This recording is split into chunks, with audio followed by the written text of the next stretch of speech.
You've been through a lot of trauma. मेरा पास बहुत heavy है. My parents split up when I was 10 years old. कि लोग चाहते थे मैं फेल हो जाऊं. आपके पास माँ बाप है और आप ये कर रहे हो, तो आप घर जाके अपनी माँ के गोद में सर रख के सो सकते हो. मैं वो कभी नहीं कर सकता. मेरे पास वो ऐसी चीज नहीं जो आपके पास है और कभी नहीं हो सकती.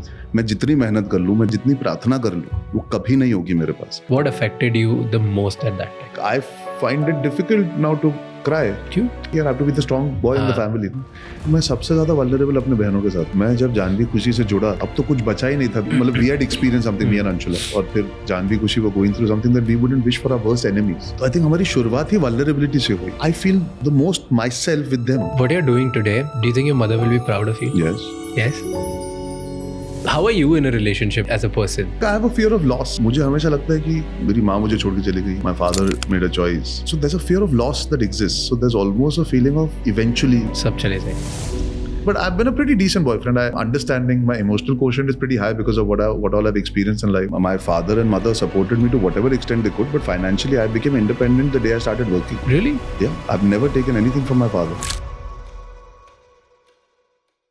आज का पॉडकास्ट स्टार्ट करने से पहले मेरी एक रिक्वेस्ट है. अगर हमने आपको कभी भी इस पॉडकास्ट के थ्रू वैल्यू प्रोवाइड करी है तो प्लीज़ इस चैनल को सब्सक्राइब कर लीजिए, क्योंकि जितना आप सब्सक्राइब करेंगे उतना ज़्यादा ये चैनल बड़ा होगा, एंड जितना बड़ा ये चैनल होगा उतने बेहतर और वैल्यूएबल गेस्ट हम आपके लिए ला पाएंगे, ताकि आपको ज़्यादा से ज़्यादा इनसाइट्स मिले. लाइफ में हम सब बहुत सारे मुश्किल टाइम के थ्रू गुजरते हैं.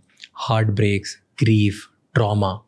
पर बाहर के लोगों को लगता है कि सब कितना बढ़िया चल रहा है, एंड जिसके साथ हो रहा होता है ना, सिर्फ उसे पता चलता है कि उसकी ज़िंदगी में क्या इसका इम्पैक्ट पड़ा है. एंड स्पेशली अगर कोई सेलिब्रिटी या लार्ज फेमस पर्सन हो, उनकी लाइफ तो हमें बाहर से देखने को सिर्फ ऐसा लगता है कि क्या मस्त लाइफ है, कितनी रोजी स्वीट अमेजिंग लाइफ है. एंड हमारे आज के गेस्ट अर्जुन कपूर ने हमें उनकी रियल साइड के बारे में बताया. तो आज हमने उनसे बात करी है about separation of his parents, trolling issues, mental and physical health issues, बचपन में जो उन्हें अबैंडनमेंट फील हुआ उसके बारे में, और बहुत सारी सी डिफ़िकल्ट चीज़ों के बारे में जो शायद ही लोग पब्लिक के सामने ओपन अप करके बताते हैं. Please watch this episode till the end, क्योंकि बहुत इंपॉर्टेंट एपिसोड है to understand your emotions and find out the real side of the people who we see just from the lens of social media और big screens. But before you do that, Rajshamani clips and Rajshamani shorts को जाके subscribe कर लो, क्योंकि वहाँ पर हम इस बड़े एपिसोड की छोटी छोटी क्लिप्स डालते हैं ताकि कम समय में आप बेहतर इंसान बन सकें और आपको ज़्यादा से ज़्यादा इंसाइट्स मिले. एंड इस पूरे एपिसोड का ऑडियो एक्सपीरियंस अवेलेबल है स्पॉटिफाई पे, जहाँ पे आप हमें फॉलो कर सकते हैं. Enjoy the show.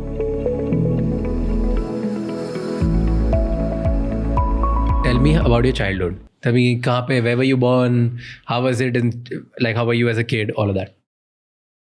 I feel like I'm in therapy and I have to unlock my memories. Yes. This is therapy. So Vidya Balan came on podcast and she said after the end of the podcast, she's like, this is like I was talking to my healer and this is like a therapy session. I don't know what you have done.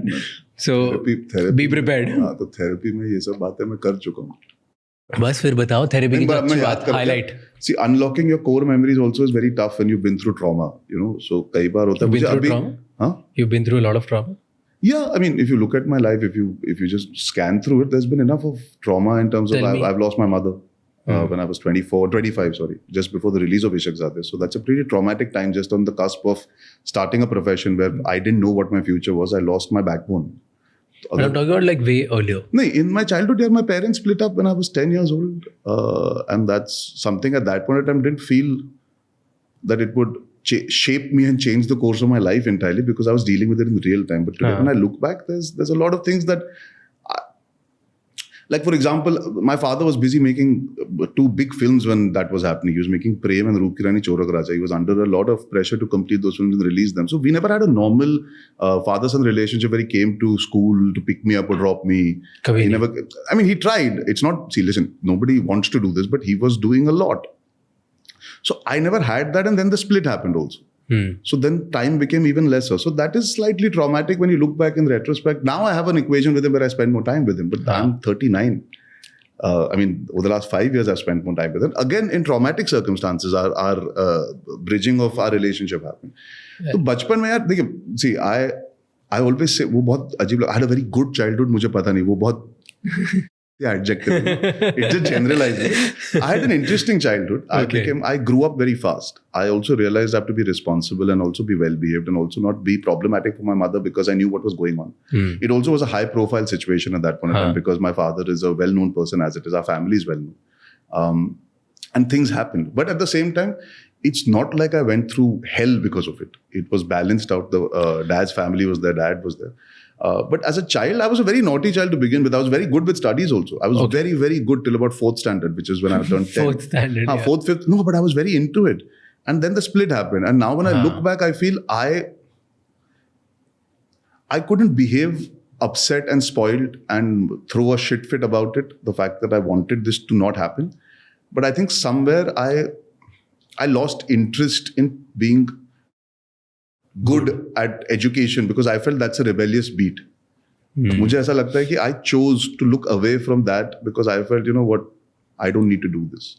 People are making their own choices, even I'm going to do this. मैं क्यों effort करूँ? मैं tuition bunk कर देता था, मैं school जाता था, मेरा मन नहीं लगता था. And from what I enjoyed school to I started hating it also because a lot of people wanted to know what was happening at that point. Thankfully, social media was not there. So it was still a bit of murmuring. I had very good friends and my family was very nice with me. I mean, I have to say that I never faced those issues. It wasn't like I was isolated. But as a child, you have a sister who's younger than you, 5 years younger. You have a mother who's dealing with that. And you have a father who loves you but cannot be around you. Yeah. Circumstances were such. And I think that's when I found film. That's when I started watching. That's also where I connected with my father. I didn't want to lose the connection, you know. So I found a way in some way because I really loved being on a film set since I was a young child, I remember. So usually what happens when you see कि जब भी एक बच्चा होता है बहुत young age में and they see the parents getting split up or parents fighting a lot, right? मैंने fighting कभी नहीं देखी. I was very fortunate. I think they respected that. I never saw that side at least. So I'm very lucky that way. I saw very So they never fought in front of you. I saw a very amicable parting of ways in that sense. Yeah, so usually जब वो होता है, so ऐसे दो sides majority बच्चे react करते हैं. एक होता है ignorance की let it be, I don't care, मेरे को फर्क ही नहीं पड़ता, ये लोग अपना करते रहते हैं, कुछ नहीं होता. मुझे पता था और फर्क पड़ता. हाँ, so एक like फर्क बहुत पड़ता है, but it's like you ignore, you suppress everything और आप अंदर दबा के रखते हो. और एक होता है आप attention seeking behavior कुछ करने की कोशिश करते हो कि आप ज़्यादा tantrum throw करोगे ताकि ये दोनों आपको love दें, आपको attention दें. Usually kids do a lot of this. शुरुआत में किया होगा अब मतलब. So which side were you? शुरुआत में I might have tried to gain attention, but मैं बोल रहा हूँ ना यार, मैं बहुत responsible हो गया. I became very aware of it. I became too aware. I think I matured a little ahead of my times because I wanted to make sure that I don't lose my connection with my father. So I tried to process and analyze it that as long as he's happy with what he's done, I'm okay with it. Even if I wasn't maybe okay with it, I rationalized it in my head at a very young age saying कि ठीक है, अब ये हो गया. And what affected you the most at that time? I mean, listen, it's like silly moments in life where you look back. I didn't know how to shave for the longest time. I started shaving at the age of 18 or 19, 20 maybe just before, you know. So I never could really go to him and say, you know, I need to learn. These are things that I guess a father tells a son. I traveled a lot with him, but again, it used to be on film sets. So I think what bothered me the most is that little normalcy that I wish I had, I couldn't because of circumstances. थोड़ा explain करो normalcy मतलब क्या नहीं? यार सुबह उठ के आपने नाश्ता कर लिया साथ में, रात को खाना खा लिया साथ में, बातें की. वाली बातें होती है ना, normal, the regular day. When you're a kid, what are you going to speak about? What did you do in school today? You're playing basketball or you're playing. Also, I think what happened to me, I started using food to fill my void. A lot. I became overweight. I became obese over 3 months. I found solace in food at that point in time. So I started eating a lot more than I used to. I lived with my grandparents. So my dad moved out and we continued staying in the family home. My mother, my sister and I. And food is a very big part of our culture any which ways. And joint family means khana bante hi rehta hai. So I found great solace in eating, overeating. Fast food had just come into our country at that point of time. So going and hiding and eating in fast food joints, जो pocket money मिलती थी वो इन चीज़ों पे, मतलब भेलपूरी जाके 1 नहीं 3 नहीं 4 खा लेना, 4 बर्गर खा लेना. So I became obsessed with eating my sorrows away, and that is why I understand what obesity is today in our world, because there's a lot of sorrow and there's a lot of food that temporarily helps you heal. And I downward spiraled into that space very badly at that point of time. And I was pretty happy about it. ऐसा नहीं था कि मैं खा के दुखी होता था, मैं बहुत खुश होता था खाना खा के। हाँ, क्योंकि प्लेजर मिलता था ना, डोपामिन रिलीज होते थे, तभी थोड़ा ना सोचा था एक्टर बनना है, कुछ बनना है उस समय तो। Exactly, that just filled a very big void in my life. So I guess that was something which now when I look back, I'm still dealing with that. Your body's been tortured, and the trauma. See, there is trauma, then there is what you do to try and heal, and it चिपक जाता है आपके system में हमेशा के लिए, ठीक है? तो आपकी बॉडी इमोशनली वो क्रेव करती रहती है। जब भी आप ट्रॉमा में हो ना, आपको बचपन की याद आती है कि यार जब मैं खाना ज्यादा खाता हूं तो मैं अच्छा फील करता हूं। So then the mind says, अरे द सिग्नल इज कि यार तू जब 10, 12, 15 साल का था तो ये करता था, तो ये तेरे को अच्छा फील कराएगा इस वक्त जब तू दुविधा में है, तो आप वो कर लेते हो। पर अब डोपामिन रिलीज नहीं होता, अब now you feel like shit about it because you know better, because you lived the life. Yes. So it's, पर अभी भी बॉडी का सर्वाइविंग मैकेनिज्म वही होता है कि जैसे ही कोई थोड़ा वो फेस करेगी ट्रबल, बॉडी बोलेगी अरे खा ले, अच्छा लगेगा, खा ले। करेक्ट। सो देन आप टेम्प्टेड हो। करेक्ट। तो बिकॉज बॉडी के अंदर तो बचपन की मेमोरीज अटैच्ड है, and it is your nervous system, your mind, everything is that remains. You might forget in your memories, but your body remembers, and then suddenly it hits you that this might help. It's not an addiction, but it's not far away from being something that makes you vulnerable to it even today, because it happened in your childhood. You fought through it. I lost the weight. I became an actor, but the body still remembers. The mind still remembers. Conditioning बहुत strong है. Residue है ना, सालों का है यार, because आपके formative years में था. तो formative years में, correct, I went through a situation that created trauma. तो मैं बहुत sorted बंदा हूँ बचपन से इन चीजों में, because I rationalized my father and my mother going away their separate ways very early in life. तो मैं कहीं ना कहीं मतलब रीजनिंग बहुत जल्दी दे दी थी. You got mature very early. हाँ, और because मैं elder brother भी था, तो एक मुझे रिस्पॉन्सिबिलिटी फील हुई थी कि यार अगर मैं अच्छी तरह बिहेव करूंगा या मैं थोड़ा रिस्पॉन्सिबल रहूंगा तो because she was 5 years old when I, तो जब तक वो मेरी उम्र पे पहुंचेगी उसके कुछ सवाल होंगे. I think she missed out on a lot more than I did, because I manage to, मैं कहीं ना कहीं डैड के साथ टाइम स्पेंड कर लिया. बट या it was a tricky time. मेरा पास्ट बहुत हैवी है. there's a lot of baggage in my past, there's a lot of trauma, there's a lot of I've led a life, and I completely respect the fact that people might feel that we've had it easy. I never doubt how tough it is for somebody coming in from the outside and trying to make it in this profession. But why do you feel that it is easy for me to live the life I'm living? आप थोड़ा contextualize करो मेरी जिंदगी को, थोड़ा सा देखो. आपके पास माँ बाप है और आप ये कर रहे हो, तो आप घर जाके अपनी माँ के गोद में सर रख के सो सकते हो. मैं वो कभी नहीं कर सकता. और मैं 24-25 साल का था जब मेरी माँ को कैंसर हो गया था. तो मैं कह रहा हूँ कि मेरे पास है कुछ चीज़ें जो शायद भगवान ने दी हैं या मेरे फादर और मदर ने दी है, लेकिन मेरे पास वो ऐसी चीज़ नहीं जो आपके पास है. तो should I envy you and should I have negativity towards you having a mother? नहीं ना. अब वही फर्क है ना. आपके पास वो ऐसी चीज़ है जो मेरे पास बिल्कुल नहीं है और कभी नहीं हो सकती. मैं जितनी मेहनत कर लूँ, मैं जितनी उम्मीद कर लूँ, मैं जितनी प्रार्थना कर लूँ, वो कभी नहीं होगी मेरे पास. पर क्या मैंने कभी आपको बुरे नज़र से देखा है या आप पे इल विल या आप पे नेगेटिविटी झाड़ी है? कभी नहीं. What you're doing today, do you think your mother will be proud of you? Yes. Yes? What will she say to you after looking at your recent work? She will just smile. She would just smile. I know how she is. She would just say, I'm very, very happy for you. I'm very happy that people finally get to recognize the hard work and the effort you put in, because she would have seen me around the house. She would see me doing my work every day. Problem क्या, मैं घर आता तो कोई है नहीं जिनको पता है मैंने पूरे दिन क्या किया. She would have known. She would have seen. She would have felt the 5 years, 6 years that I went through of यार मुझे और कुछ आता ही नहीं है, मैं फिल्में ही बनाना चाहता हूँ. तो वो जानती थी, इसीलिए उन्होंने अलाउ किया for me to pursue this profession. She would have just been, I think she would have been at peace and content at this point, because ये बहुत पेचीदा टाइम था मेरे लिए. This was like an all-in bet. It was this or nothing. That's the way I would have looked at it, because she would be around, I would be more extreme. Because जब बच्चा माँ से बात करता है तो मैं तो extreme ही हो जाता. अब थोड़ा practical होना पड़ता है because खुद आप rationalize कर रहे हो. तो she would have felt the pressure more than me. Because मैं independent आदमी हूँ. My father and mother supported me to whatever extent they could, but financially I became independent the day I started working. Really? Yeah, I've never taken anything from my father. Oh. After I became an actor, till then, whatever it was, till I was 23, 24, my first paycheck was Ishaq Zadeh. Since that day, and my mother passed away without me knowing if my future is in this.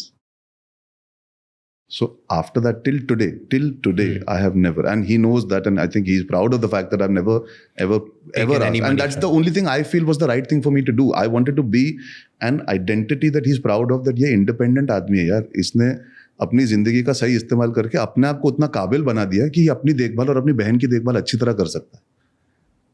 And that is what makes parents proud. My mother also would be proud of exactly that today I have my own ecosystem जहाँ पे मैं जीता हूँ, जहाँ पे मैं रहता हूँ, मेरे लोग हैं जो मेरे साथ काम करते हैं, मैं उनकी कदर करता हूँ, उनकी फैमिली की कदर कर सकता हूँ, अपनी बहन के लिए कर सकता हूँ, मेरे आसपास में खुशियाँ दे सकता हूँ लोगों को. And I'm well to do in that sense, but this is all from the work that I got the chance to do and I did well. So I think she would have been proud कि यार जो सिलसिला शुरू किया था 12 साल पहले वो कंटिन्यू रहेगा.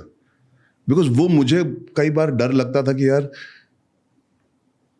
ये वाली भी नहीं चली या ये वाली में काम पसंद नहीं आया तो मैं कहाँ से अपॉर्चुनिटी सीख कर पाऊंगा, कहाँ से लोग मुझे लायक समझेंगे. बिकॉज आज और जेन्युइनली अच्छी बात है, competition is very very extensive because of the platforms coming in, there so many good actors. तो आई एम वेरी अवेयर, मैं बहुत कॉग्निसेंट आदमी हूँ इन चीज़ों को लेके कि यार मैं एक स्पेस की तरफ जा रहा हूँ जहाँ पे मेरी उम्र में और कोई नहीं कर रहा है, तो मैं रिस्क ले रहा हूँ.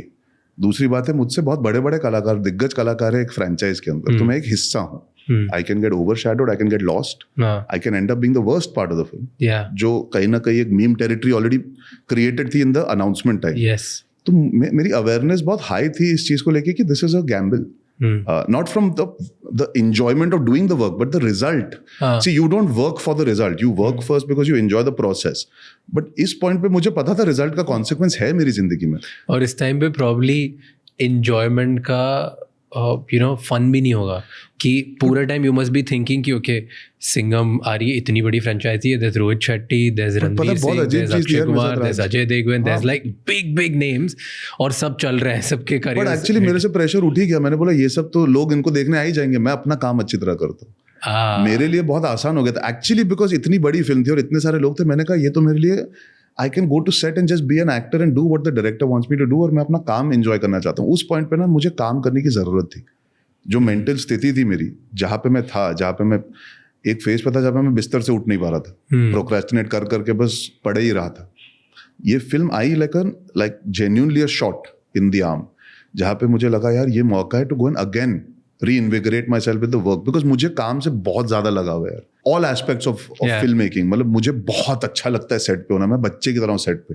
तो मैं तो मर रहा था सेट पे जाने के लिए कि कोई बस मौका दे दो, और ऐसे सेट पे जाने के लिए जहाँ पे प्रेशर नहीं फील कराए कोई, या कोई आपको नीचा ना दिखाए. बट प्रेशर नहीं फील हुआ यहाँ पे? नहीं हुआ फील, क्योंकि रोहित सर ने कभी वो नहीं फील होने दिया यार, ना अजय सर ने, किसी ने भी नहीं. वो सेट पे, वो पूरे सेट पे, वो जो रोहित शेट्टी एंड टीम जब बोलते हो ना, रोहित शेट्टी एंड टीम ने मुझे टीम का हिस्सा बना के, स्माइल करा के, मजे करा के, और मैंने उन पे छोड़ दिया था. मैं ज्यादा एनालाइज नहीं कर रहा था बिकॉज वो उनकी दुनिया में जा रहा था. तो मैंने बहुत एंजॉय किया यार. सो रोहित शेट्टी का भी रिसेंट वो क्लिप वायरल हो रहा है, you seen that about you? Which one? जहाँ पे वो बोलते हैं कि अर्जुन मेरे पास आया था, अर्जुन मैं बहुत बार जा चुका हूँ उनके पास बोलने के लिए कि जब आपके पास, और वो बोल रहे कि बहुत रिस्की था मेरे लिए कि अर्जुन को लेना बहुत रिस्की है, बट ये अच्छा एक्टर है, पता नहीं क्या होगा, कैसे होगा, ले ले इसको, सबका टाइम बुरा होता है, इसका चल रहा है, पर ये जानता है, उसको पता है मेरे बारे में क्या चल रहा है, कौन बातें कर रहा है, अवेयरनेस थी. और मेरे लिए रिस्की है बट लेते हैं क्योंकि अच्छा एक्टर है, राइट? तो मतलब उनके दिमाग में भी थॉट था, एंड ही सेइंग कि आपको ये अवेयर था, and then you went there. तो प्रेशर नहीं लगा? I am sure like there must be. नहीं लगा यार, देख लगा होगा बीच में जब शूटिंग नहीं कर रहा था, पर सेट पे कभी नहीं. If you are asking me shooting करते वक्त, बिकॉज यार सेट पे आप like I said process enjoy करते हो, आप रिजल्ट के बारे में नहीं सोचते उतना. आप ये शॉट देते हो, ये नहीं सोचते ऑडियंस क्या सोचेगी, आप तो उस पॉइंट पे जी रहे हो.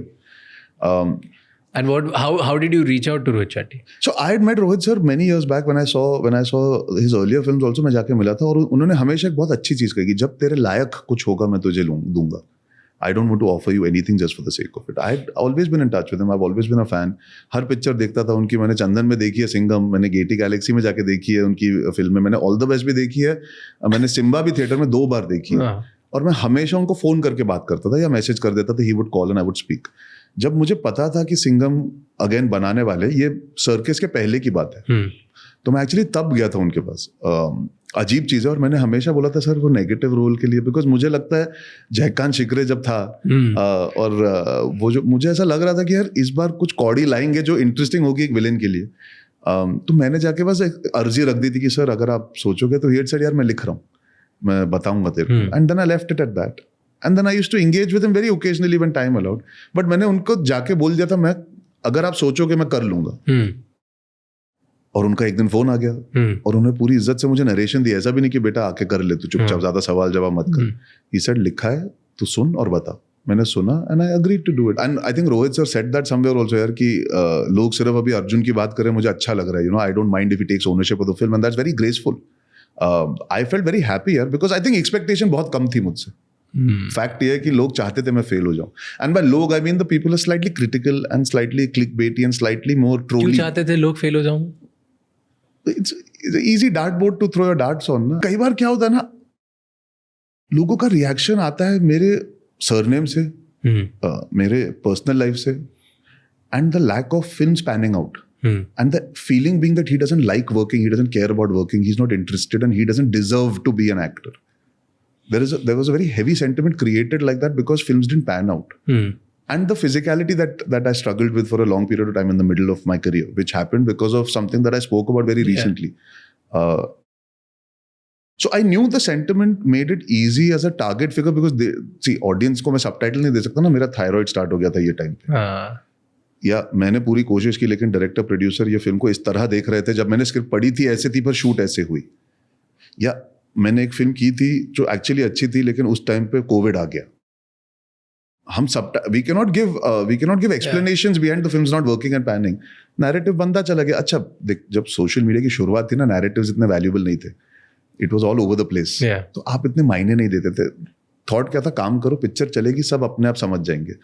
अब वो अफसोस की बात यह है मेरे साथ कि जब नैरेटिव बिल्डिंग स्टार्ट हुआ, जब सोशल मीडिया कल्चर एलिवेट हुआ हिंदुस्तान में और ये शब्द नेपोटिज्म वगैरह जब एड ऑन हुए, that was the worst phase of my career. तो क्लिकबेट कल्चर में मैं बहुत इजी सॉफ्ट टारगेट बन गया बिकॉज मेरी फिल्में नहीं चली. तो क्या हुआ ना, मेरे पहले 5 साल करियर के डिलीट हो गए. और मैं क्रेडिट छीन थोड़ी ना सकता, मैं मांग थोड़ी ना सकता मुझे क्रेडिट दो, वो तो था. अब क्या कर रहे हो? और मैं बहुत रैशनल आदमी था. जैसे मैं जब रोहित सर के पास गया था, ये जान के गया था कि मैं किस सिचुएशन में हूँ. वो अवेयरनेस यही थी कि लोग मेरे बारे में आजकल क्या सोचते हैं. सब नहीं. See, there's a huge, I feel you cannot get this kind of love if people are not cheering for you in the sidelines. But audience जो थिएटर जाती है वर्सेस जो सोशल मीडिया पे नैरेटिव और कल्चर क्रिएट होता है, उसमें फर्क है बहुत. बट इनको ठीक रखना या इनको कायदे में रखने के लिए ये बहुत जरूरी है. अगर मेरे पास ये नहीं है, और ये आता इसलिए नहीं है कि मैं अर्जुन कपूर हूं या मैंने फलाना ढिमकाना कर दिया. ये फिल्म अच्छी होगी तो ही आता है. फिल्म चलती है, एक हद तक चले या बहुत ज्यादा चले, फिल्म अगर चलती रहेगी तो ये नैरेटिव आप कहीं ना कहीं आप नजरअंदाज करके आगे बढ़ सकते हैं. जब ये डिमिनिश होते चले जाता है और अपॉर्चुनिटीज भी कर्टेल होना चालू हो जाती है, ये अपने आप एक बढ़ते चले जाता है. And then it becomes a shadow that lurks on you even when people want to give you a chance and benefit of the doubt. It's easier to put you in a certain category. कि यार internet पे तो तुम्हारे बारे में ये बोल रहे हैं, ये इस टाइप का. तो आपकी पर्सनैलिटी एक्चुअली नैरेटिव से शिफ्ट हो जाती है. In the sense, you might be a person who's working hard and trying your best. Perception is the new reality, right? It's the new currency. आप आज हवा बनाओ अपने बारे में और वो हवा का रुख बदल जाता है. ये अगर 3 साल पहले तेरे साथ इंटरव्यू करता ना, तो बोलते यार ये बातें तो अच्छी करता है लेकिन इसके काम में तो नजर नहीं आता. आज जब काम अच्छा लगा है तो बातें भी समझ में आएगी, सुनेंगे, एंड दे माइट पे a little attention. So this, but यार ये बहुत बड़ा लोड है जो मैं बोल रहा था ना, ये जो परसेप्शन और जो ब्रूटैलिटी एक आ गई है ना ओपिनियन झाड़ने में. Because we live in that time where opinions are like assholes, everybody has them. और अब आपके पास जगह है डालने के लिए, आप अपनी दिन की खुन्नस निकालने के लिए.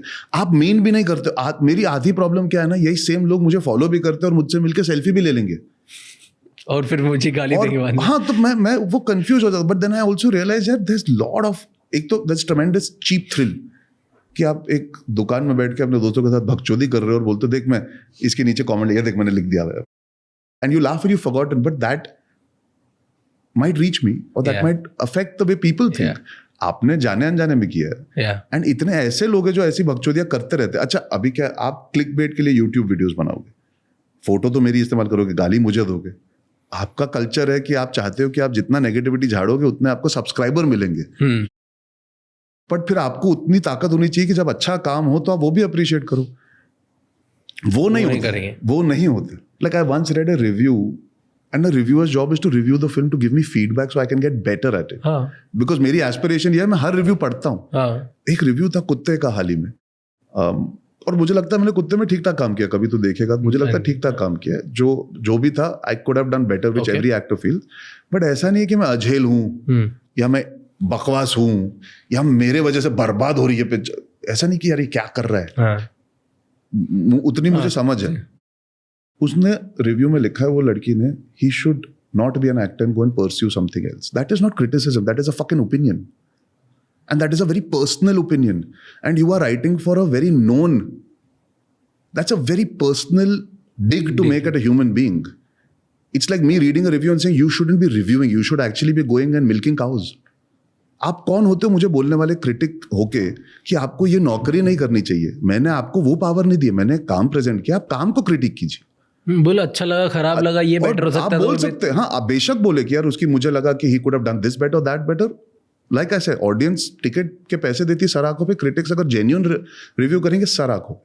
बट ये एजुकेटेड क्रिटिक बाकी सबके लिए ठीक लिखता है, लिखती है सॉरी, और मेरे लिए लास्ट लाइन रिजर्व करके रखती है और पर्पसली ये बोलती है कि he should be pursuing a different profession.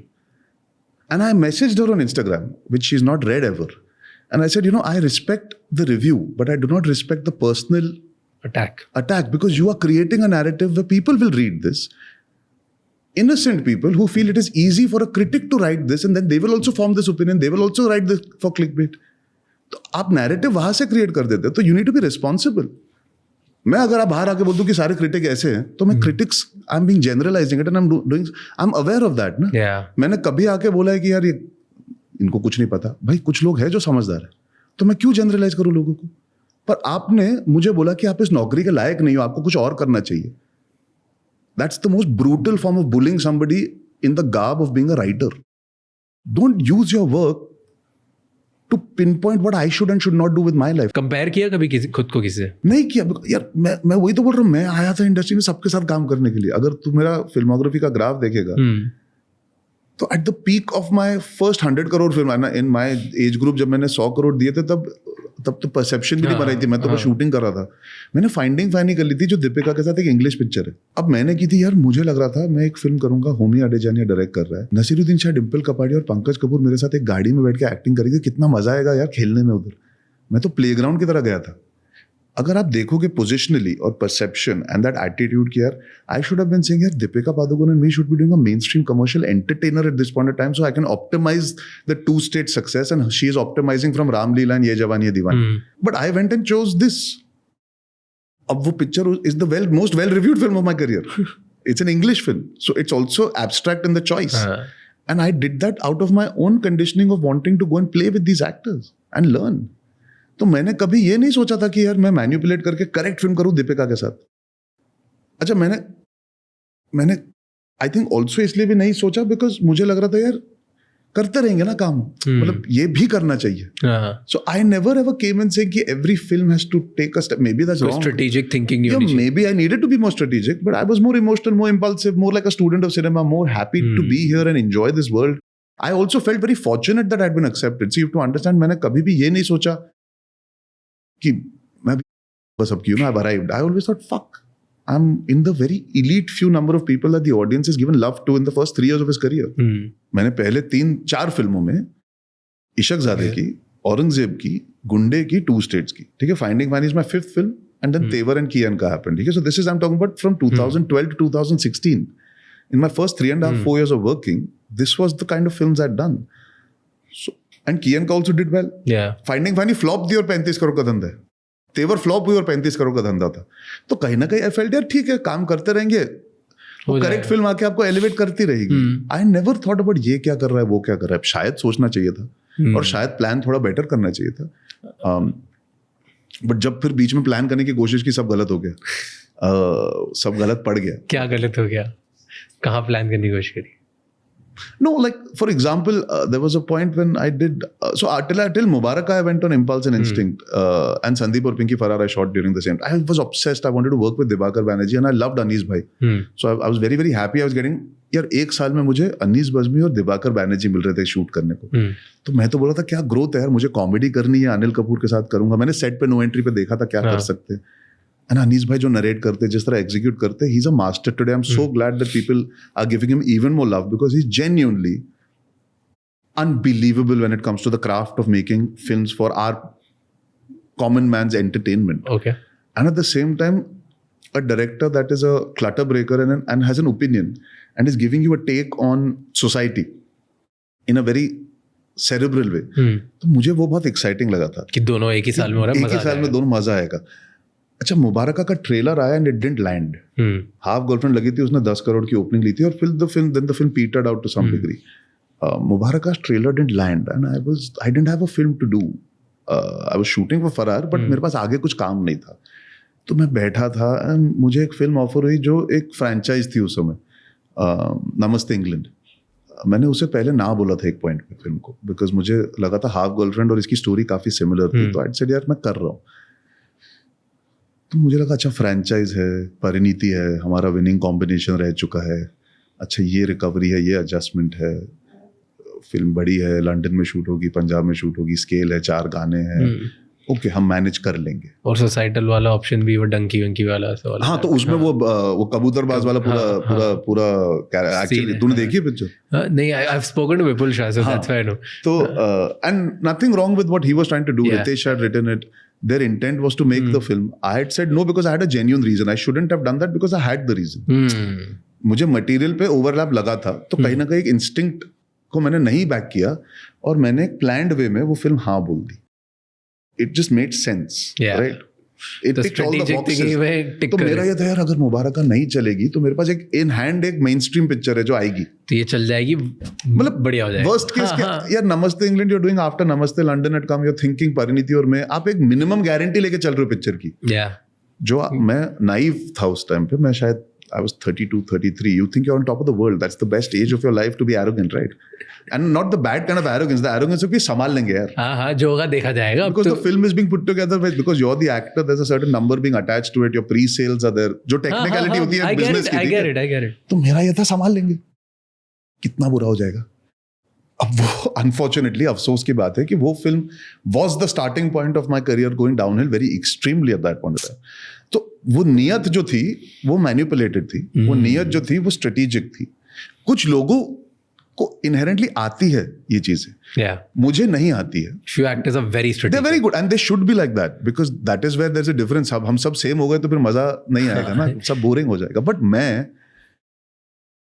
शायद कभी उस तरह के ग्रेन से बड़ा ही नहीं हुआ था और मैंने कोशिश की, और वो साल शायद करियर वाइज बहुत खराब साल था मेरे लिए, वो 2018-19 प्री कोविड का जो टाइम था। देन कोविड आया तो फिर तो सबके लिए बहुत ज्यादा खराब हो गया सब। और उस समय मैंने सोचा कि ये कर सकता हूँ, लेकिन जब आज मैं सोचता हूँ ना, आई फील यार वो मेरी कल्चर नहीं है मेरा, तो मुझे नहीं करना चाहिए था। तो मैं बहुत नाप तोल के सोचता हूँ। ऐसे लाइफ में भी are you a confident person? या I am, I mean as confident as कहाँ से आता है? Where does the confidence stem from? The way I've handled life here, the resilience of not giving up, not giving in, taking risks. I'm an 11th fail who went and gave an audition and then worked on myself and then released a film, worked on it while my mother had cancer. I lost her. I did the film and I made a career for myself that is independent. I hate using the word self-made, but I'm self-sufficient. मैं अपनी देखभाल करते आया हूँ सालों से। हाल ही में उतार चढ़ाव देखे, निजी जिंदगी में भी, प्रोफेशनल लाइफ में भी डील किया है। जब पत्थर फेंके लोगों ने ग्रेसफुली लिया है, और जब काम अच्छा हुआ है तो ग्रेसफुली थैंक यू बोला है। तो आई थिंक मुझे पता है तौर तरीके मेरे जो है पर्सनालिटी के, मैं हैंडल कर सकता हूँ चीजें यार। You don't feel inferior ever to anything, anyone, any person? No, I feel tremendously lost sometimes about the fact that I should have educated myself a bit more. I try and do that. मतलब क्या है इसका? Educated in what sense? No, but okay, education is the wrong word. I wish I had lived that life, that space a bit more of traveling, studying on my own, being on my own, being more independent and meeting people and making friends and learning new things. I started understanding the value of all that much later in life. But you're very confident, so that's a great thing. And you know, you proved this one statement right, which I recently read, and I came to a conclusion, and I think that's bang on, which you just said, कि I was reading confidence कहाँ से आता है, और बहुत सोच रहा था, मैं खुद के आंसर्स लिख रहा था कि कॉन्फिडेंस इससे होता है, कॉन्फिडेंस इससे होता है, confidence all of that, and the reality is कि कॉन्फिडेंस ना सक्सेस से नहीं आता, कॉन्फिडेंस सर्वाइविंग फेलियर से आता है. सो व्हेन यू थॉट कि मैं अब खत्म हो जाऊंगा, जब भैया मैं फेल हो जाऊंगा, almost I would have lost it, and अगर तुम वो फेस सर्वाइव कर लेते हो, वो एक्ट करता है as a proof, and then तुम जब नेक्स्ट टाइम लाइफ में वापस जब तो लग रहा होता ना कुछ नहीं हो पाएगा, डर लग रहा होगा, फट रही होती है, तुम बोलते हो ओह तब कर लिया था ना, फिर हो जाएगा. So confidence doesn't come from success, it comes from surviving failure. And you just said, the moment I ask you कहाँ से आता है, तो आपने यही बात बोली कि ओ ये देख लिया ना, ये देख लिया ना, ये देख लिया ना, ये देख लिया ना. So you proved it right. कर लेंगे. So which is bang on. And then you spoke about failure teaches you way more than success teaches you. Yeah. Sorry. And surviving that failure teaches you even more. Yeah, because you deal with it alone. Yeah. Success के तो 100 बाप होते हैं, failure आप अकेले deal करते रहो. निजी जिंदगी हो या professional, you know, you go through a lot alone. True. What were you saying? You spoke about? I was saying कि you were speaking about well-rounded people. हाँ. Right? तो हार्वर्ड में एक स्टडी करी हुई थी, टॉप 1% लोग और टॉप 10% लोग, इनमें क्या डिफरेंस है. सो जो टॉप 10% लोग थे ना, उनका IQ बहुत ज़्यादा था, उनका टॉप 1% से भी ज़्यादा IQ था. सो ज़्यादा इंटेलिजेंट थे, उनको दुनिया के बारे में ज़्यादा पता था, they were more well rounded as well as people. So on paper अगर देखोगे तो टॉप 10% को टॉप 1% अर्नर्स होना चाहिए, बट नहीं है बिकॉज एक्सपीरियंस नहीं. जो टॉप 1% था उनका मे बी IQ कम था, मे बी उनका नॉलेज अबाउट द वर्ल्ड कम था, लेकिन उनका obsession and EQ at one place was highest. Which is कि ऑब्सेशन जो उनको आता है ना, उसमें ऑब्सेशन पूरा हाई होता है. एंड सेकंड वाज EQ कि वो किस तरीके से लोगों से डील करते हैं, how well are they emotional question. Okay, EQ sorry.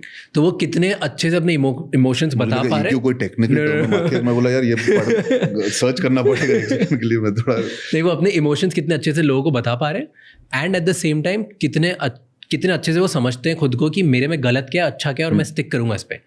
So they don't try to be well rounded कि मैं हर जगह अच्छा बनने की कोशिश कर लेता हूँ. दे आर लाइक हाँ ये मैं इधर खराब हूँ और मैं खराब ही रहूँगा, इट्स फाइन, क्योंकि मैं इसमें अच्छा हूँ तो मैं इसमें अच्छा हूँ और इसमें ऑब्सेस्ड रहूँगा. या तो वो ऑब्सेशन जगा दो एज एन इंसान, ताकि आप कंटिन्यू कर सको एक पागलपन और जुनून के साथ एक तरफ एक चीज करने में, जो you become not the jack of all trades but the king of one. और then somewhere you want to lead a more rounded और more fuller life, then you find pursuit of skills, pursuit of things that excite you, that make you feel happier. I guess growth इन्हीं दो चीजों से आती है ना. But loud conclusion उसका यही था कि अगर टॉप 1% में पहुंचना है ना किसी भी चीज के, तो ऑब्सेस हो जाओ, इट्स ओके. तुम दुनिया में सारी वेल राउंडेड चीजें मिस करोगे, it's fine, there is no problem in it. मुझे तो ऐसा लगता है वेल राउंडेड होना इम्पॉसिबल ही है वैसे भी, बियॉन्ड द पॉइंट. मतलब आप ये सब कर भी लो, फिर भी कुछ ना कुछ नया आते रहता है, you want to get better at it. It was more from the point of view sir when you feel inferior in the sense you wonder what life could have been. मैं कभी-कभी बस वो सोचता हूँ कि यार अगर ऐसा होता तो मैं ज्यादा इंटरेस्टिंग इंसान होता, क्या मैं अपने बारे में ज्यादा जल्दी समझ जाता, क्या मैं कुछ चीजें और एंजॉय करता. तो मैं डे ड्रीमर हूँ यार, मैं वो सोचते रहता हूँ, मैं ओवर थिंकर हूँ इन चीज़ों को लेकर, तो मैं सोचते ही रहता हूँ. तो ये एक चीज़ है जो मेरे दुनिया में हाल ही में बहुत मायने देना चालू है, बिकॉज मेरे थेरेपिस्ट ने बोला है कि you need to broaden your horizons as a human being, वरना तुम इंडस्ट्री के अंदर ही अटके रह जाओगे. तो इसीलिए ये ज़्यादा हो गया. फेयर. यू नो एक और चीज़ है which you just said, it reminds me of another thing about main. I was reading कि मेन और वुमेन में एक कॉमन सबसे बड़ा जो डिफरेंस होता है about dealing with problem is this, कि अगर मेन को कभी भी लगता है ना कुछ प्रॉब्लम चल रही है, उन्हें फिक्स करना होता है एक्सटर्नली. फॉर एग्जाम्पल, अगर लग रहा है कि यार मैं ना थोड़ा पावरफुल नहीं हूँ, इन्फीरियर फील कर रहा हूँ, तो मैं एक बड़ा घर ले लेता हूँ, दुनिया को लगा वाह यार क्या सक्सेसफुल आदमी है. ठीक है, अगर मुझे प्रॉबेबली डेटिंग लाइफ मेरी अच्छी नहीं चल रही है, मैं किसी को अट्रैक्ट नहीं कर पा रहा हूँ, तो यार एक सेक्सी कार ले लेता हूँ, बहुत लड़कियां अट्रैक्ट हो जाएगी. ऐसे बेवकूफ जैसे थॉट्स होते हैं जहाँ पे लोग सोचते हैं कि बाहर से कुछ कर लेता हूँ और मैं अट्रैक्ट कर लूँ. वो भी मे बी किसी का करियर सही नहीं चल रहा होता है, तो वो सोचता है कि यार 2-3 सर्टिफिकेशन एक्स्ट्रा कर लेता हूँ, मेरी जॉब बेटर हो जाएगी. So we always think about fixing our problems in a way कि बाहर का कुछ चीज़ कर लेता हूँ जिसके से मेरी प्रॉब्लम फिक्स हो जाएगी, but reality is problem fix internally होती है. हाँ, वो अब मैं उस मकाम पे पहुंचा. मैंने माज़राटी खरीद ली थी, मेरी मिड लाइफ क्राइसिस नहीं थी पर मेरी एक्सटर्नल क्राइसिस थी.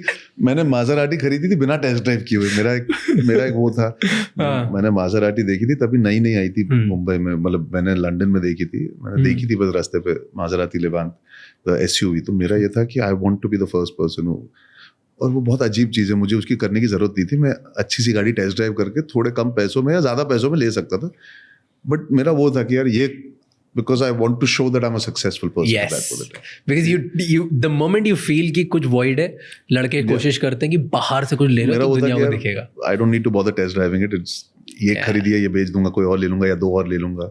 I was in that phase in life, and it's not arrogance. It's actually filling voids. Yeah, it's all the way we fix problems. Women fix problems by sharing. Men fixes problem by showing externally.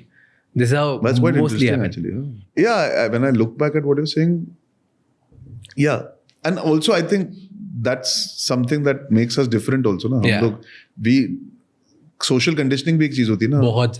Hindustan के मर्द छोड़ो, दुनिया के मर्दों को लेके भी कि तू लड़की क्या रोएगा, क्या बात करके फायदा, काम करो चुपचाप, करते रहो. तो आप घुटन भी होती है, वो घुटन के अलग तरीके होते हैं निकलने के. Then you don't like. I find it difficult now to cry. क्यों? Because मुझे तो सोच कर रखा है कि यार I have to be the strong boy in the family. ना? I have to be the man that takes care of everything. Yeah, and you have like so many younger sisters. You have to take care of all of them, and you have to be. But मैं तेरे को एक बहुत interesting चीज बताऊं जो मैं हाल ही में सोच रहा था. Again, this is. बताओ. जो तूने thought बोला. I think मैं सबसे ज्यादा vulnerable अपने बहनों के साथ हूँ. जो बहुत अच्छी बात है actually देखा जाए, because कहीं ना कहीं मैं जब जानवी खुशी से जुड़ा, जो circumstances थे, we were all मतलब अब तो कुछ बचा ही नहीं था. There was no, because we were at the lowest in terms of कहाँ से क्या ही मतलब we had experienced something, me and Anshula, और फिर जानवी खुशी were going through something that we wouldn't wish for our worst enemies, और हमारे ही घर में ये हो गया. तो आई थिंक हमारी शुरुआत ही vulnerability से हुई. तो आज जब मैं जानवी खुशी अंशुला के साथ कभी भी अकेले भी बात करूँ या साथ में भी ना, I feel the most my self with them.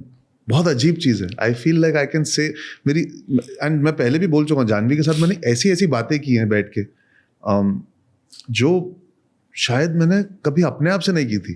Because वो भी इस प्रोफेशन में नहीं है, मैं थोड़ा सा, she is going through her phase, I am going, और फिर निजी जिंदगी की बातें, और वो समझदार भी है, तो शी अंडरस्टैंड्स. अंशुला के साथ तो मैं हर चीज़ शेयर करता हूँ. वो तो जब मैं नहीं बोलता हूँ, आके बैठ जाती है और अपने बातें निकल जाती है.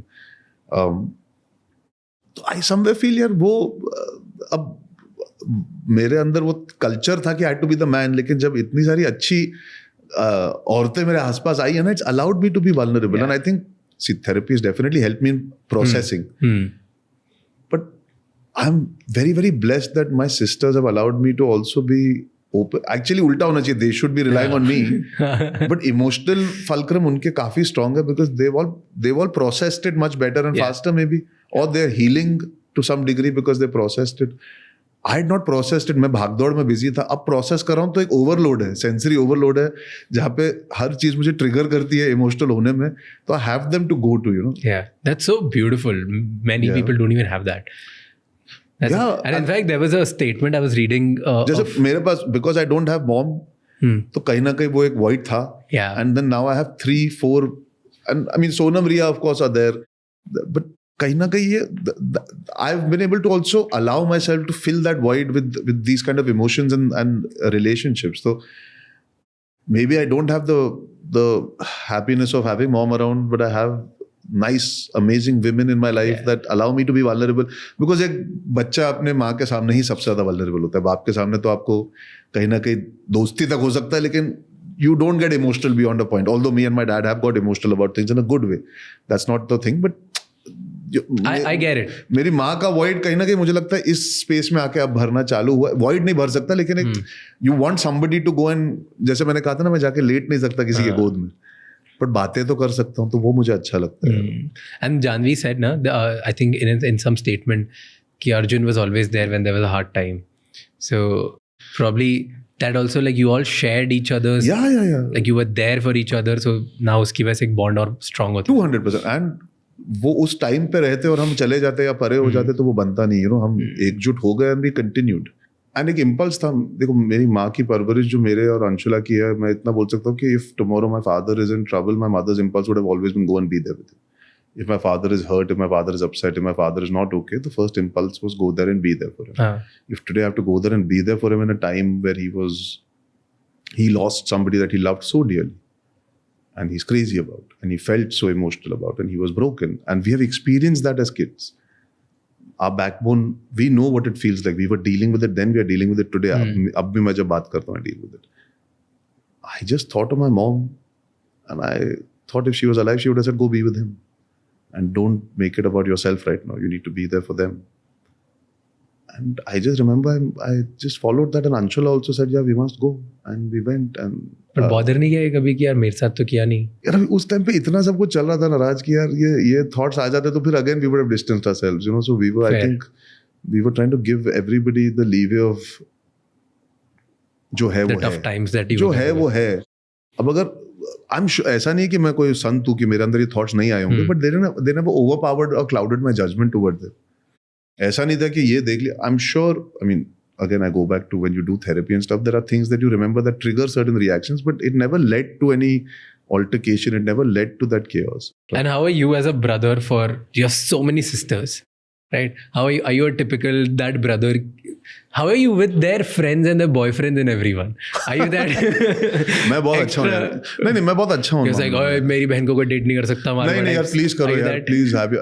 Listen, I have grown up with only one thing यार. आज मेरी माँ ने कभी मुझे बोला नहीं तुम ये नहीं कर सकते या ये कर सकते हो. ऐसे नहीं था कि ये उसूल और आदर्श है कि यू नो ये मोहब्बत एक 3 स्तंभ जो Narayan Shankar. We were not, there was no rigidity in, there was a lot of fluidity and you make your own choices. We'll discuss them, and as long as you feel right about it, go for it. And that is where we've operated from hamesha. So when it comes to your personal life, all the more reason यार, I would want them to go through their journey. आप अलग अलग लोगों से जुड़ोगे तो आपको अपने बारे में भी समझ आता है. उस पॉइंट पे आपको वो इंसान ठीक लगता है, उसके बाद आप आगे बढ़ते हो और आपको रियलाइज होता है शायद वो ठीक नहीं था, कोई और ठीक है, तो allow. But you're not that protective कि मुझे पता है ये रेड फ्लैग है, इससे दूर रहे. अगर मुझसे पूछा जाएगा और अगर मुझे लगेगा तो I will never mince my words, but I will also understand that I have to be very careful about these things. I cannot just throw my opinion on them. It has to come from a very logical place. It's like when you're doing an investigation, आपके पास evidence होना चाहिए अगर आप ये opinion form कर रहे हो. You cannot have. I don't think when your siblings are dating or when people in your family are with somebody, you cannot rely on your feelings and your gut. But usually you do that only. Most of the people do that. But then I need to also give the chance and the benefit of doubt, because you need to see. मैंने आज बोल दिया और पता लगे वो बंदा एकदम सही निकला यार 6 महीने बाद, और मतलब तो सी मैं उसको उस नजरिए से पहले देखूंगा कि यार ये मेरी बहन के साथ है, तो I have to tick the boxes. क्या ये अच्छा इंसान है, इसकी फैमिली क्या करती है, वो जो अजीबोगरीब चीजें जो आ जाती है आपके रेडार में, ठीक है, वो सब परे करके जब मैं इंसान के साथ टाइम बिताऊंगा या मैं मौका दूंगा कि वो टाइम बिता के कुछ फीडबैक दे, तो आप actual opinion of a person form करोगे कि ये इसका EQ, इसका IQ, इसका morals, ethics, the way he conducts himself around people, and that's not your family members. Yeah. It could be as simple as going to a restaurant and sitting together and ordering food. The way he or she orders the food, treats people around, understands the situation, the circumstances, emotionally reactive to what we are going through if there is something. Actually, तो consensus फिर निकलता है कि आदमी ठीक है या नहीं. So with me, I am very chill with my sisters as well. And I'm like कि हाँ, like मेरी बहनों ने चूज किया है किसी को, तो उनमें समझ है, and they need to go through their own ups and downs. उनको कुछ like I won't let, अगर मुझे बाहर से पता चलेगा किसी का एक गलत intention and he's trying to purposely hurt it, I won't tolerate that and I'll try to break that off. पर just like on the opinion of it, I can't form कि अरे ये गंदा है, ये अच्छा है, जैसा है, let it go.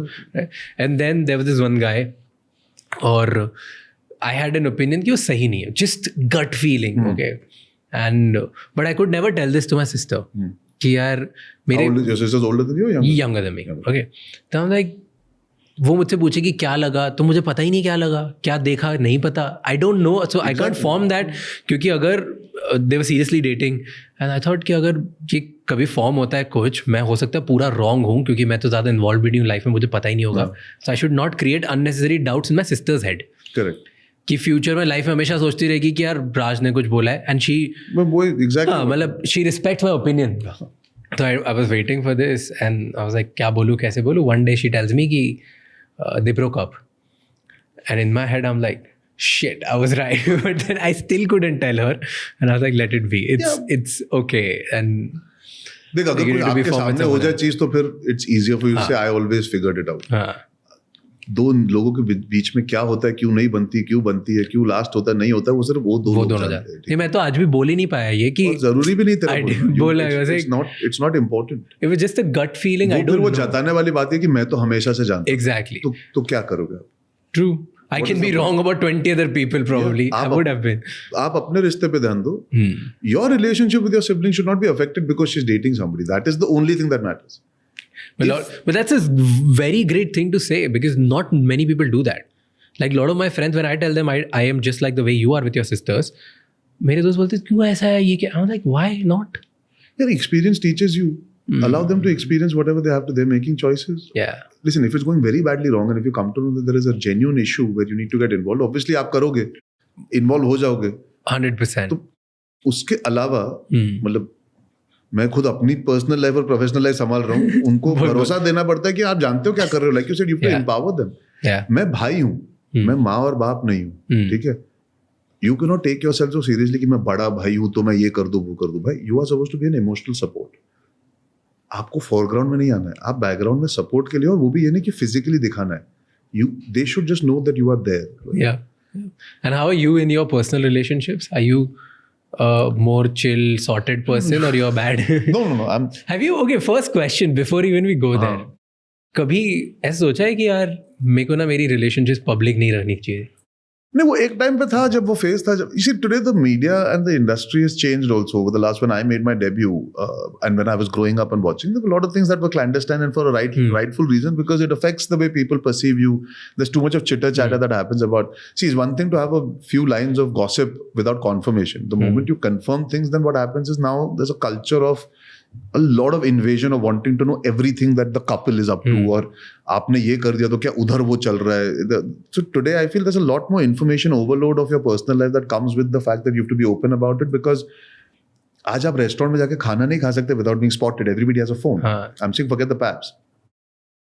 दूसरे लोग की साइड से वीडियो बना. What happens is आप एक दूसरे के घर से बाहर भी निकलो तो लगता है अच्छा अफेयर चल रहा है. अगर रिश्ता है तो उसको जायज कर दो, वरना क्या है ना, लोग कुछ और बना के पेश करेंगे. फिर क्या होता है ना, सस्ता हो जाता है रिश्ता. अगर आप तो एक हद तक आप एक डिग्निफाइड तरीके से फ्रंट कर दो मीडिया को कि यार हमें. And the media, I mean I would say the paps and all have been respectful that way they have understood now. I think थोड़ा सा एक आ गया to some degree. It's become a little controllable कि जब हम personal space में हो तो रिक्वेस्ट कर सकते, वो मान लेते.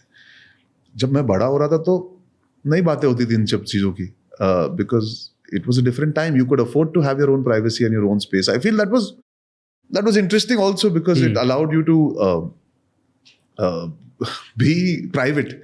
मैं थोड़ा प्राइवेट आदमी हूँ यार. सोशल मीडिया पे भी जब आया था ना, मुझे बहुत टाइम लगा था सोशल मीडिया पे आने को. Varun and Alia and Karan and all had forced me to come on social media after 2 states. मैं पहले 2-3 साल तो आया नहीं था. मैं अपने जिंदगी को ज्यादा नहीं डालना चाहता था पब्लिक. बट अगर तुम पूछते हो कि ओपन होना चाहिए नहीं, आज नेसेसिटी हो गया है. अब छुपा नहीं सकते. अब छुपा के फायदा नहीं है, बिकॉज कोई ना कोई पकड़ लेगा, फिर वो जैसे मैंने कहा वो गलत तरीके से प्रेजेंट होता है. उससे बेटर है अगर कुछ है जो जेन्युइन है. See the only problem is you can not date in this culture, because अगर आप खाना खाने कहीं चले गए या किसी के साथ हैंग आउट कर लिया, आपने एक फोटो ले ली दोस्तों के साथ, तो 2+2 22 बहुत जल्दी बना दिया जाता है. That is the only thing, because there is too much of information like I said available and accessible. कि फ्रेंड के साथ भी खाने गए तो इट्स जस्ट तो भी वो तो थोड़ा सा वो प्रॉब्लम हो जाता है.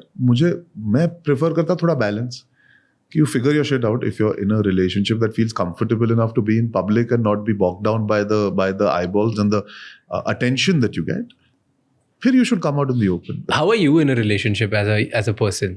You're more emotionally available, you're more workaholic types, you are like, how are you as an individual? Because I saw usually जब ऐसे public breakups होते हैं या public separation होता है with you and your current relationship, right? But recently उनका एक tough time चल रहा था, तो you were there, standing there as a person, just going there as support, right? Usually लोग क्या करते हैं कि ये सब चीज़ें तो public से at that time, क्योंकि इतना ज़्यादा public attention मिला है, लोग दूर रहना चाहते हैं. But आप उधर थे as a backbone, you were trying to be there and you were one of the first people to reach there. So in life, and again without going into one instance, I would like to say, when what happened with Dad and Khushi Janvi, there's an instinct and impulse. In this case also there's an instinct and impulse. If I formed an emotional bond with somebody, I would always like to believe that I will be there regardless, in the good and the bad. If I'm invited for the good, I will be there. If I'm needed for the bad, I will be there.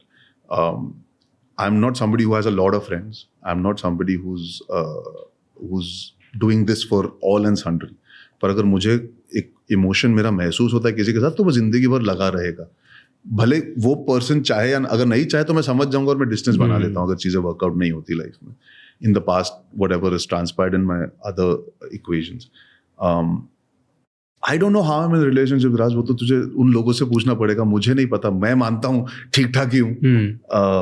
Obviously we all have our goods and bads, we all have our individual personalities that come out in our personal spaces. Let me reframe it, okay, in a good way.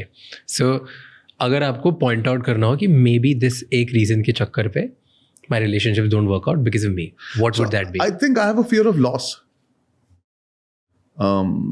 It's not commitment phobia, there's a big difference. मुझे actually commitment, मुझे हमेशा लगता है कि मेरी माँ मुझे छोड़ के चली गई. My father made a choice. I'm sort of always feeling कि, I mean, I've lost pets in the past. I've seen a lot of perhaps death around me subconsciously. My grandparents, 3 of them. So there's a fear of loss that exists. So there's almost a feeling of eventually सब चले जाए. तो वो एक चीज़ है जिस पर मैं काम करने की कोशिश कर रहा हूँ. मुझे लगता है जब कुछ होता है मुझे हमेशा लगता है ये छूट ही जाएगा. तो वो एक आई थिंक एक सबकॉन्शियस चीज है जो बहुत भारी पड़ती है मुझे. I could have maybe had wonderful relationships with certain girls but I didn't give it a shot because I didn't want to let them in. Because मुझे डर था क्या फायदा, ये तो चली जाएगी. But I have been a pretty decent boyfriend. I am understanding. My emotional quotient is pretty high because of what all I have experienced in life. I think अगर आप मेरी बहनों के साथ मेरा रिश्ता देखो तो I think I have grown up around women a lot, so I understand the opposite sex a lot more than I realise. I'm a fairly good listener. I love talking, but I'm also good at listening. जैसे तूने देखा होगा मैंने तुझे बात करने का मौका कम ही दिया. पर मैं सुनता हूँ यार, मैं ठीक ठाक हुआ. I would say I'm good at it. Okay, I have last 2 questions for you. First is because it's my pattern, and that pattern it's a very unrelated question to all of this. It's just a pattern because so I'm a huge like an SRK fan, right? और मैं I've studied him like as if he was my college subject. Okay, I don't know why, and it's not that कि मुझे कभी मुझे actor बनना भी नहीं था ना कभी बनना है, कोई ऐसा नहीं. But it's just like he transcends the profession. He transcends. He's a true personality. True, and like there's probably every book उनके ऊपर जो लिखी होती I must have read it. Okay, so I want to ask you because आपका first gig was कल होना हो. Yeah. Right. मैं कल ही उनसे मिला. Okay. I was at an event together. Yeah, but my first. क्या what makes Shahrukh Khan special? क्यों वो इतने आज भी people come and go, actors come and go, नए लोग भी आ रहे हैं, and he's still the king of Bollywood, and he still rules hard. And you know the most fascinating thing is हमने जितनी बातें करी ना, मैं देख रहा था उनके बहुत सारी पुरानी क्लिप्स. बहुत बार है जहाँ पे उन्होंने फकअप्स किए हैं, बहुत बार है जहाँ पे उन्होंने खुद को एम्बैरेस किया है, बहुत बार है जहाँ पे उन्होंने ऐसा किया है कि ये तो कैंसिल हो जाएंगे, क्या कर रहे हैं, right? Nothing has affected him. There have been flops, there have been everything. He has been arrogant, he has been rude, he has gone through his phases ups and down. और उसके बाद भी people don't hate him, people love him to another core. कुछ नहीं होता. In fact जो उनके साथ में हेट मीम उनके बारे में डाल रहा होता है, नीचे कमेंट्स होते हैं उस मीम पेज के बारे में, भाई तू क्यों कर रहा है ये. यार देखो, मैं सिर्फ अपने पर्सनल इक्वेशन से कह सकता हूँ. मैं जब असिस्टेंट भी था, I was enamoured by the way he is. Some people are just touched by God. Some people are just personalities that are larger than life and transcend generations. एक तो मुझे लगता है कि उनको जो दिमाग मिला है वो अद्भुत और विचित्र है. मतलब क्या?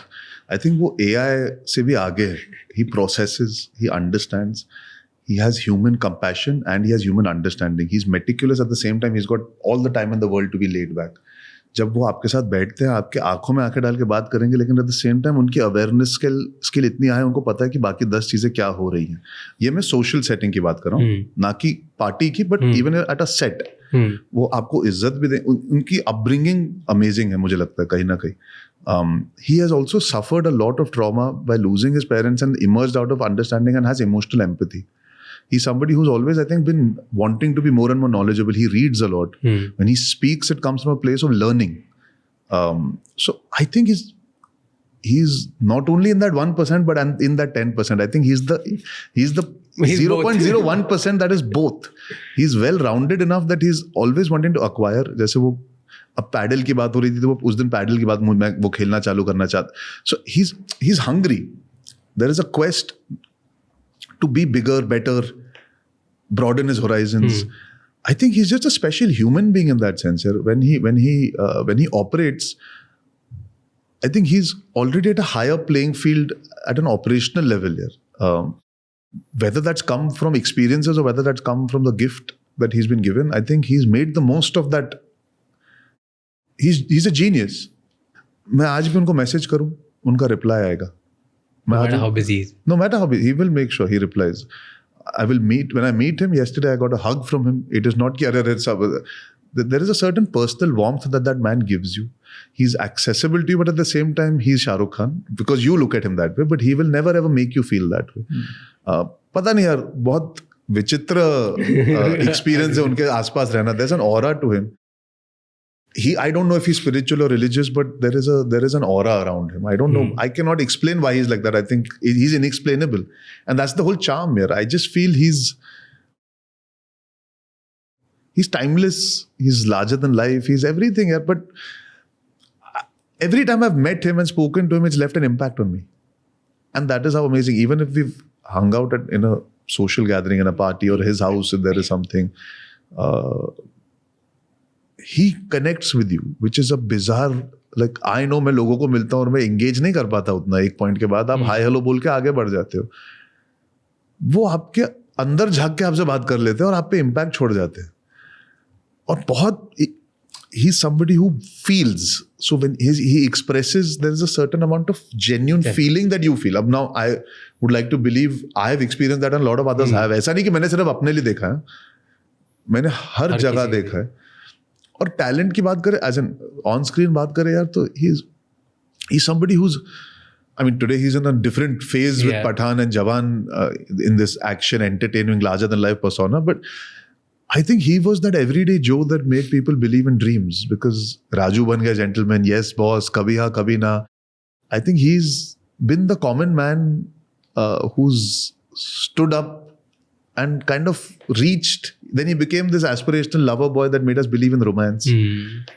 So he was the guy from outside who showed you that you can conquer the world by saying मैं मन्नत लूंगा एक दिन and खरीद ली. तो he's कभी हाँ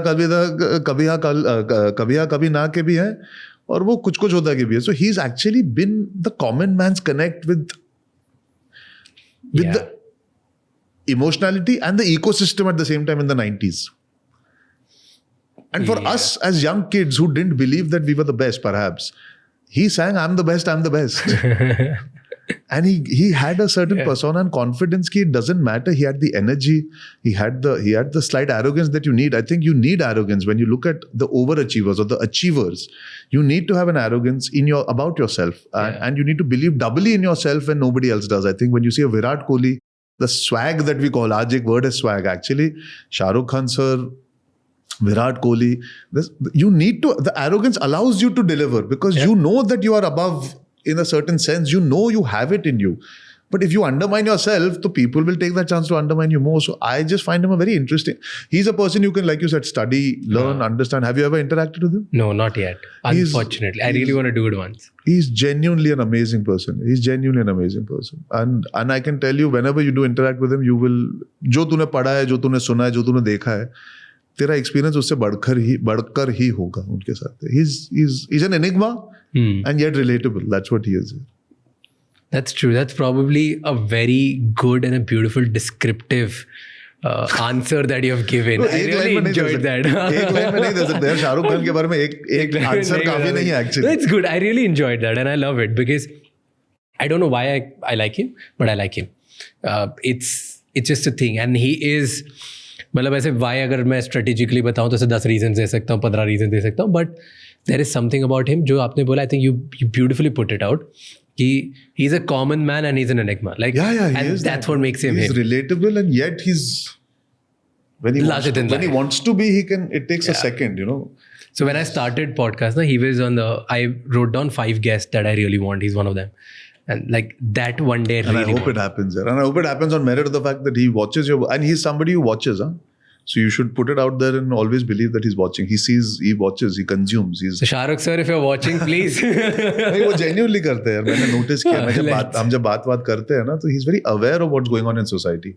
Whether it's technology, whether it's social media, there's an awareness. That I've heard. That I've heard from everyone. He's very well read and very well. लोगों का नाम जानते हैं, काम जानते हैं, हर चीज जानते हैं. वो he's very aware that. Interesting. And then your second assistant producer gig was Wanted, where so you met. Technically, Kalona I was an assistant. Okay. And Wanted, I did more production actually. Okay. So how was the experience of Wanted? Because then there's Salman Khan, who's like another, like a larger than life image he's also built, but completely different than Shah Rukh. Yeah, I think they cut from the same era. In the What worked for him? What do you think? क्यों वो इतने बड़े क्यों हैं? क्यों उनके लिए क्या वर्क करता है फेवर में? That's quite interesting. I feel he's always looked at cinema like an audience's medium. He's never looked at it only as an artist. He sort of looked at it like entertainment is the currency that you operate out of. And if he's like लोगों को entertain करना है, that is and that is the main objective. You have a good time, make friends, have fun while making the film. Of course, you can see that he's got उनकी आंखों में, आप जब आज भी Big Boss भी देखोगे तो आंखों में मस्ती है. When he's joking around, fooling around, smiling, he's got that masti and energy. But he's like little bully types. Is he that? No, yeah. He just, I think with anybody who, like, I've realized with anybody who's got this tough image that people perceive, when you're not always openly warm in the first second, people feel, acha, he's being a certain way.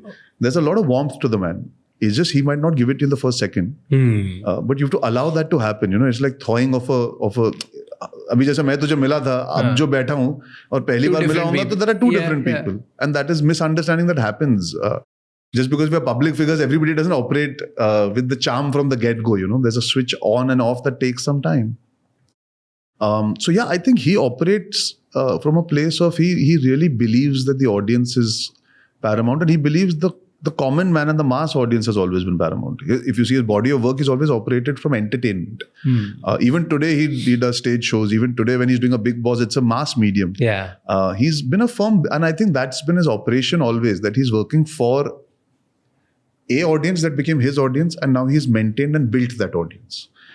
And I think that comes maybe from the fact that he's grown up around Salim Javed's writings, to have a father who's always been so effective in bringing in audiences to watch films and resonate with them, that it came from, I think Salim Saab had that learning, but he put it to such good use to make mainstream cinema, that I think Salman Bhai's culture has always been very mainstream. And it's not only been about the indulgence of the artist, it's also been about giving back to the audience that is paying their hard-earned money. Again, that's a very common man thing. It's always been a slight belief system that he wants to entertain the people that are putting in their hard-earned money. So that's a different time also that people saw films, right? It was all about coming and having a good time in theaters, because that was escapism. But what makes him special as a person is the fact that he's the most fearless man in the world. I've never seen him shriek adversity, responsibility. He's somebody who's, and he's not changed, because he's always been the same person in his core. If you see his early interviews to even now, at a very basic core level, Salman Khan's life thought processes have been pretty much similar. And to not change in adversity, to not change with what all he's experienced, also shows that he's a very strong individual. He has a very strong mind. And that is again where he's penetrate नहीं कर सकते किसी के दिमाग को ना. You can't put a question mark or a doubt or weakness. Fleeting moments might happen. I don't know, but overall he's like fearless and you can't penetrate. Yeah, and that's not to and say. You were close to him in the beginning. He got you, like he made you believe in it. Like what was this? So my weight loss journey started because he said, give it a shot. He actually made me realize that, because I wanted to be a filmmaker. I wanted to direct films. Actually, मेरा वो सपना था पहले शुरुआत. Actor नहीं था. नहीं, मुझे लगता भी नहीं था मैं 150 किलो का था. So when that conversation happened with him, he said, give it a shot. because he saw me dancing and he saw me like cracking jokes and all. So he felt that there is some Some personality there, entertainer, some personalities there. which I guess only came out in that comfort zone around him. So he said, "Arey, why are you not thinking about it?" I said, "Because I." So he said, lose some way. And that's what planted the thought that what's the worst that will happen? I'll go to Barry John and see मैं कर सकता हूँ कि नहीं. Actually शुरुआत वहाँ से हुई, फिर मैं Barry John गया वरुण के साथ. Because of weight loss, he really helped me through. So I by then started feeling, okay, there is some kind of difference coming in my life, but ये हो जाएगा, फिर वो चालू करूँगा तो बहुत late हो जाएगा. True. While I was trying to figure my life out, physical transformation, मैं also needed to know कि मैं acting करते वक्त कैसे महसूस करता हूँ. क्या मैं acting कर रहा हूँ या मैं दिखावा कर रहा हूँ. तब Barry John किया था. Nice. ठीक है. Done, sir. How was it for you? Any closing thoughts? Anything? अच्छा था यार, लंबा था, मतलब बातें की टाइम का पता नहीं लगा. आई think I didn't let you speak enough. But it's okay. हाँ, तो मेरे पास बहुत थॉट्स थे about, because they such important questions for me. I think if I don't give proper answers, I live to regret it, So I thought it's better I speak my mind. It's good to get it off your chest, and I hope it just comes through nicely to people and they see the whole interview rather than seeing it clip by clip. That's the only I'm thing. sure there'll be people who will watch clips and there'll be people who will be watching the whole thing. It's so nice. be Sometimes prepared for both. Sometimes it's cathartic to put some things out there. It's also, I revisited certain thoughts of my childhood and जो चीजें therapy पर theory में समझी है वो आज बात की किसी और के साथ और उसने अग्री किया, डिसअग्री किया कुछ. So there's a give and take, You're not alone in this world going through your own shit. Thank you so much for watching this podcast till the end. If you liked something about this podcast, then please share it with at least one person, because if you share this with one person, their life can change, and one conversation is enough to turn around your life. I'll see you next time. Until then, keep figuring out, and don't forget to subscribe this channel.